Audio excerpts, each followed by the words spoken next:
Before LSU can win a national championship against Ohio State or Clemson, they've got a bit of a bump in the road. That's what how some people see it, with Oklahoma an 11 to 12 to 13-point underdog, somewhere in that range. Mark Rogers TV, the voice of college football, breaking down LSU football. We got Brett Wynn on the line from Pot of Gold. Brett, how's it going tonight? Oh, man, happy to be here. Just kind of ready to get Christmas over with so we can get to Atlanta and play some football. Get that Christmas thing over with. Yep. Let's do that. Yeah, and it's a pretty early set of semifinal games this year. They're usually closer to New Year's Eve, New Year's Day. So I like it better than the New Year's Eve, though. I like it better than the New Year's Eve. That kind of sucked. Everyone wanted to do stuff. I'm like, I just want to sit inside and watch Clemson Bama. Is that wrong? It's not wrong. You've come to the right place to make those kind of demands, Brett. You definitely have. All right, we got LSU, Oklahoma. So, big picture question in regards to talent on the roster. Is there a disparity between these two teams? I mean, I think there is. I think LSU's done a pretty good job of recruiting. And, you know, for LSU fans, you would think recruiting's down, but they bring in a top 5 class. And I think Lincoln Riley, they had some stat that he has done like the most with the lesser talent of like anybody available. I think LSU is just more talented. I think their skill position, I think it's just deeper. Like, obviously, OU has CeeDee Lamb. And when you look at LSU, you're like, yeah, I think LSU has like 3 guys that maybe are not as good as him, but like comparable. And I think that kind of goes around where Oklahoma's definitely got some guys. I think LSU just has more of them. Yeah, and it seems to be across the board. And obviously, there's the defense. There's the defense where Alex Grinch took over at Oklahoma, and the guys done a really good job there, like he did at Washington State. Yep. And, you know, he took like a bottom 20 defense and made it a top 30 defense at Washington State, kind of got lost in the shuffle and didn't have an impact at Ohio State. And now he's got a hold of another bad defense and made it pretty respectable. Yeah. Once they get to this type of talent, again, Oklahoma, the best offense they faced is Baylor. Yeah. The best talent would be Texas, the best offense, Baylor. Right. You know, I'm not going to say that Oklahoma is like a fraud defense. I think Grinch has, like you said, done a ton of really good things to get it going, but he doesn't really have his guys in there. You know, he's still kind of playing with what was left, and they're far better than they were last year. But you watch them in some of these games, like I know it's easy to point out the K-State game, but you can look at the Iowa State game also, and you're just like, it's better, but like, how much better is it really? Because I still see guys just completely missing their assignments and then like a jet sweep that should go for 3 yards takes it to the house. And I still see those things. And I'm like, man, I feel like LSU can exploit some of those. Yes, some of that old Oklahoma Big 12 defense still shows up. Like, guys are wide open, running around in the secondary. Nobody wants to tackle. Nobody wants to cover. Nobody's, chasing down the football and gang tackling. Definitely better than it was, but yeah. When you look at the LSU team, you mentioned the personnel on the outside: Terrace Marshall, Justin Jefferson, and of course Jamar Chase against that secondary, and they lose their best safety. Yeah, broke his collarbone. Don't forget Thad Moss either. You know, Thad Moss is a guy that safety would probably be matched up against in a few different spots. And obviously losing, we assume Clyde's not going to play in this game, but that's another one where it's like having a backup safety, try to take him on some of these routes and option routes that they allow him to do. I don't know. It'll be interesting to see. But yeah, I still don't think Clyde's playing. There was videos of him walking to the bus and everyone got real excited. I'm not sure. And I don't know. I just think LSU's just got a lot of athletes, like you said, to be able to take advantage of it. I haven't seen anyone be able to out-scheme Joe Brady yet. The safety we speak of, Delaren Turner-Yell for Oklahoma, their second leading tackler, out, broken collarbone. Ouch. Ouch physically for him. Yeah. Ouch for the Oklahoma defense, because he's the leader, gets everybody in place, leader in the secondary, best player, best hitter, that sort of thing. Tone setter for them. Yeah, not a good situation for them. Jalen Hurts, obviously, very familiar to the LSU defense, the personnel there, having seen him a number of times. Is this a different Jalen Hurts than they saw? Do you think Lincoln Riley really is the whisperer of quarterbacks? Yeah, I think it's very similar, Jalen Hurts, but I think you nailed it. I mean, what Lincoln Riley's been able to do, not only like if you just took what he does with quarterbacks, it'd be awesome. But these dudes come in for like a year and he just flips them around. I mean, Jalen Hurts has been awesome. Threw for like 3,500 yards, ran for 1,200. A really, really good player. He's had some like costly turnovers at times that they've been able to outscore, and it hasn't mattered as much. But yeah, I think LSU knows what they're getting into. They're getting a guy that's willing to just absolutely run you over. And, I think Dave Aranda is a guy that normally when he has these extended periods of time to play, he's good at game planning against that type of stuff. So we'll see. I mean, I just can't get out of my head Lamar Jackson rolling into the Outback Bowl or whatever it was. And LSU and Aranda made him look silly. Yeah, that was the game that led Jamal me to Adams had something to do with that, but that was the game, Brett. And the year before they played Mississippi State in a bowl game, and he had a rough time.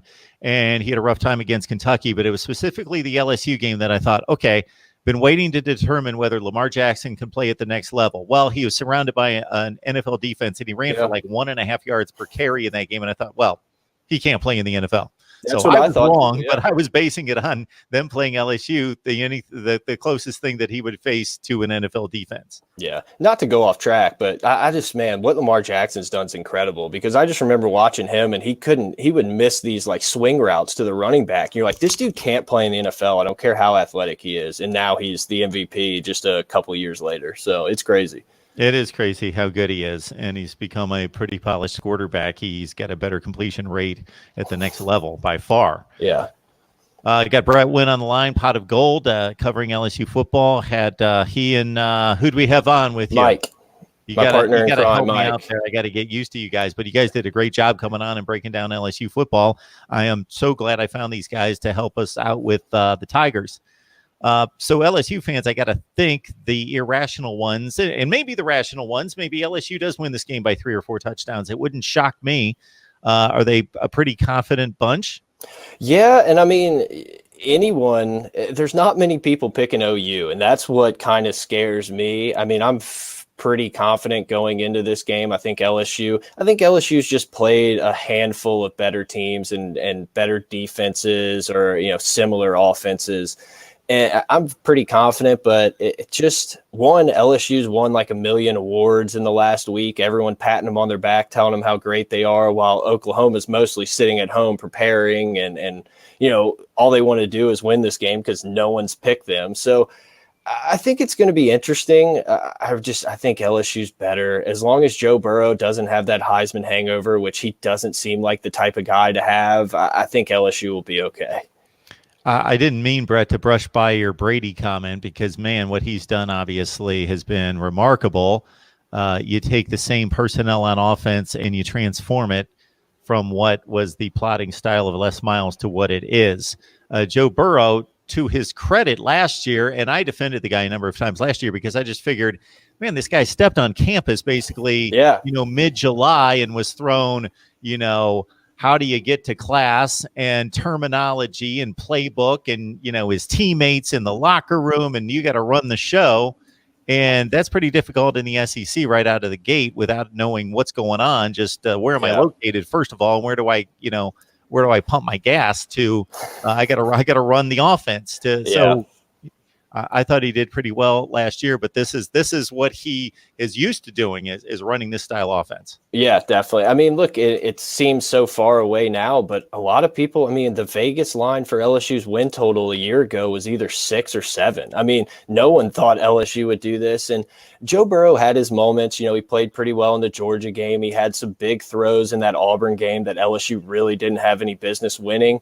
But you started to see it come along towards the end of the season. And he mentioned it in one of his interviews about how it was the bowl prep. That was the first time he had ever had like a spring practice with his guys where it wasn't like game plan, game on to next week. And you could kind of tell that towards the end of the year, they were figuring out some things that worked. And then a 30-year-old like Joe Brady comes rolling through the door with all these wild ideas. And I just haven't seen it get stopped. People can point to the Auburn game, but LSU had like 500 yards in that game and really moved it at will outside of very short yard situations where Auburn's D-line kind of held up against a really good LSU offensive line. So I don't think Oklahoma's the one that's going to be the one that stops it. I don't. maybe Clemson, maybe Ohio State. I don't know if it's OU. Brett, you're producing my segment for me. That's where I was going, man. If you look at the game log, you go right to Auburn and say, and Oklahoma doesn't have that defensive personnel. They do in spots. They got Ronnie Perkins. They got Kenneth Murray. They do in spots, but they don't have that Auburn personnel. They play more of a speed rush. Death definitely. Valley.